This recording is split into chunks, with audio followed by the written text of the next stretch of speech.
there's a whole lot of blame really to go around for, the state of our union right now. A whole lot. But one of those things would be the fairness doctrine that Ronald F. and Reagan did away with. And, that would get people driving down the road and thinking that they're listening to the news and they're listening to somebody like, Rush Limbaugh or Sean Hannity. And think that they're getting real information when in fact they're just being fed a bunch of bullcrap by somebody who makes as much money in a 3-hour episode as most people make in a year to tell them just how horrible their life is. And you should blame other poor people just like you, other hardworking people just like you. Blame them. That way you're not looking at me pick your pockets all the time. That's the whole shtick there with Rush Limbaugh, Sean Hannity, and people like them. That's all it ever was. And they made tons of money off of pissing people off, And that was just one aspect of it, really. They brainwashed a whole generation of people while they were pushing trickle-down economics down people's throat, making them believe it. But the other one was mainstream media. There was a time, and most people can remember that, you got your news from a couple different channels. You could tune in at 6 o'clock p.m. or 11 p.m. and you would just get the news as they knew it. The facts on the ground as they knew it. See, they didn't have enough time to just pump out a bunch of bullcrap editorials and columnists and opinion pieces and spin and all the drama and all that. They just reported the news as they knew it and the best they could. And they used to take pride in being actual journalists, Well, now then, ever since, cable news, they quickly found out, hey, you know what sells? The Jerry Springer show does, and soap operas. Those two things sell a lot, so that's what we're going to start doing is just Jerry Springering it the hell up on people and turning everything into a series of dramas. And that's what they did until it got on steroids with the Fox Faking Newses and all that stuff. And, you could tell by the way that it was there, the 2016 election, whenever Bernie Sanders was out there packing football stadiums. And, well, so was Donald F. and Trump. But if Bernie Sanders was holding a rally and then Donald F. and Trump was holding a rally, guess what? The news would switch that feed from Bernie Sanders to Donald Trump. And you know why? Because he was a maniac. That's why. Because he had WWE style rallies out there, riling people up, done with political correctness. It was the shock and awe of it all, ratings is what it was. And the media didn't care. Plus, Bernie Sanders was speaking the message they didn't want the American people to hear, what they call today economic populism. They want to demonize that word populism a whole lot, don't they? Well, in fact, what Bernie Sanders was doing was speaking the truth.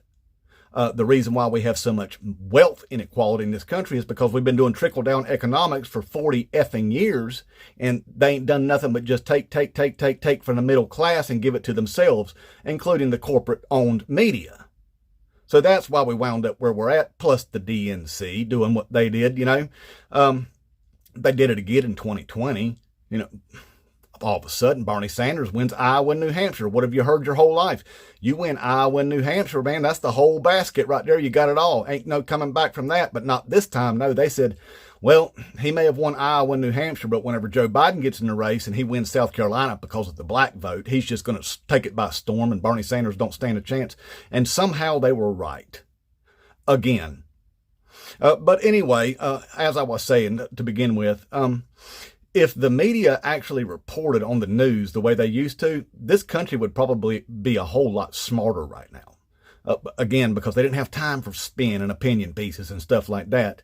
Right now, all we get is a bunch of garbage because they want the drama. They want the soap opera to continue on, the saga, as long as they can, and they want to milk it for every commercial they can get out of it. Meanwhile, the whole country suffers. But, so, anyway, I put together a actual news piece, the way that current events would actually be told if we still had real actual journalism. Current events today as told by an actual journalist. So anyway, here it is, and I hope you enjoy it. Tonight, I am bringing you a special broadcast. A broadcast not only as a journalist, but as a fellow citizen of this country. A broadcast that I never thought I would have to present to the American people. What I am about to present to you marks one of the darkest stains on this country that we have had to endure as a nation, a stain that will forever leave our founding fathers rolling over in their graves. Chapter 1, The Gilded Years, late 1980s, 2000. The bond between Donald Trump and Jeffrey Epstein was sealed in the humid, cash-heavy atmosphere of the late 1980s. It was an easy, seamless connection born of shared appetite and a profound conviction that laws were merely suggestions for lesser men. A former Trump executive would later recall that for a period, Epstein was Trump's best friend. The true measure of that friendship was tested early. Records and accounts confirm that the two men collaborated in bringing underage girls onto the casino floors in Atlantic City, treating the legal age myths with a disdain that would define their partnership. Their orbit was tight and frequent. The Trump Tower, the golden symbol of Trump's ambition, became a regular haunt. The records show Trump flew repeatedly on Epstein's private jet between 1993 and 1997, shuttling between New York and Florida, proving the relationship was sustained and intimate. This constant proximity was not benign. The full ugliness of their collaboration was witnessed and recorded. In 1993, model Stacey Williams alleged a frightening incident at Trump Tower where both Trump and Epstein touched her, describing the coordinated act at a twisted gate of shared power. The pattern was clear: shared access, shared control, shared violation. The network reach was vast, extending through its associates like Jean-Luc Brunel, the French model scout, who resided in Trump Tower for several years, providing the network with a physical and operational bridge to the world of high fashion and easy procurement. This environment culminated in the gravest allegations. In a lawsuit filed in 2016, a woman known as Jane Doe Katie Johnson alleged that in 1994, while she was just 13, she endured a savage sexual attack by Trump at Epstein, New York mansion. The sworn testimony detailing this horror remains in the official court record to this day. The powerful response to her courage was immediate and severe. After the filing, Katie Johnson and her family received relentless death threats.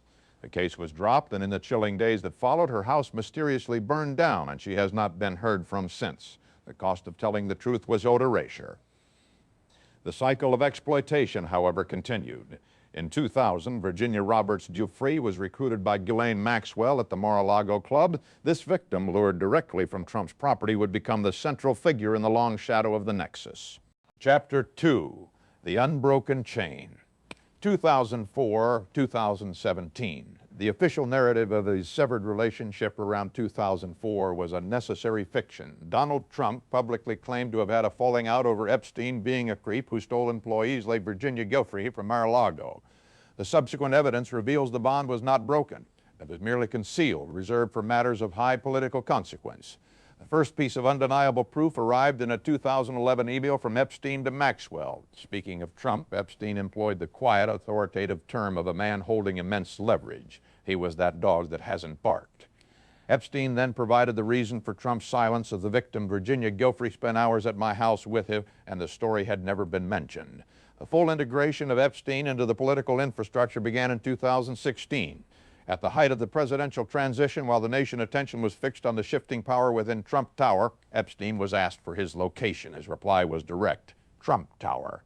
His presence at the political code of the incoming administration was undeniable. At the same time, Trump fixer Michael Cohen was reportedly engaged in suppressing the Jane Doe lawsuit, a coordinated use of legal political muscle to protect both men from the said lawsuit. The proximity continued into the presidency.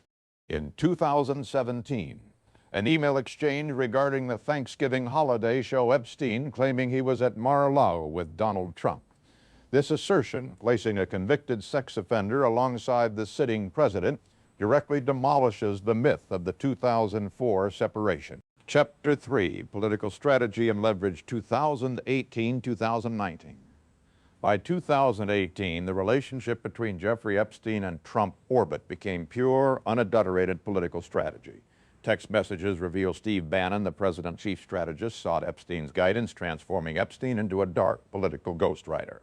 Epstein coached Bannon on media appearances and provided core strategic direction for the nationalistic movement, advising him to incorporate themes of red, white, and blue, and immigration and religion. The conspiracy was deep and arrogant. Bannon and Epstein planned a brazen documentary to rehabilitate Epstein's image, scheduled to film brazenly on Epstein private island, Little St. James. This demonstrated the shocking level of cooperation between the president's inner circle and the sex offender right up to his final arrest. The final confirmation of the enormous leverage Epstein held came in the form of Mark Epstein's grim joke about Putin having photos of Trump blowing Bubba, and Jeffrey Epstein's own subsequent claim that he was the only one who could bring Trump down. The culmination of Epstein knowledge was delivered in an email to author Michael Wolff in January 2019. Epstein wrote that Trump knew about the girls as he asked Ghislaine Maxwell to stop. The continuous chain of awareness was now fully exposed. Thus, months more, the criminal system finally moved against him. Chapter 4, The Quiet Enforcement, 2019-2025. The moment of Epstein's final arrest in 2019 signaled the beginning of the quiet, brutal enforcement of silence. Powerful forces that protected him were now focused on erasing the witnesses. The first thread cut was the strategist. Jeffrey Epstein's death on August 10, 2019 in his maximum security cell was ruled a suicide. The facts screamed otherwise: falsified log entries by the guards, malfunctioning cameras, and forensic evidence of a broken hyoid bone. The man who held the keys to the entire political and sexual network was forcibly silenced. The second witness eliminated was the procurer.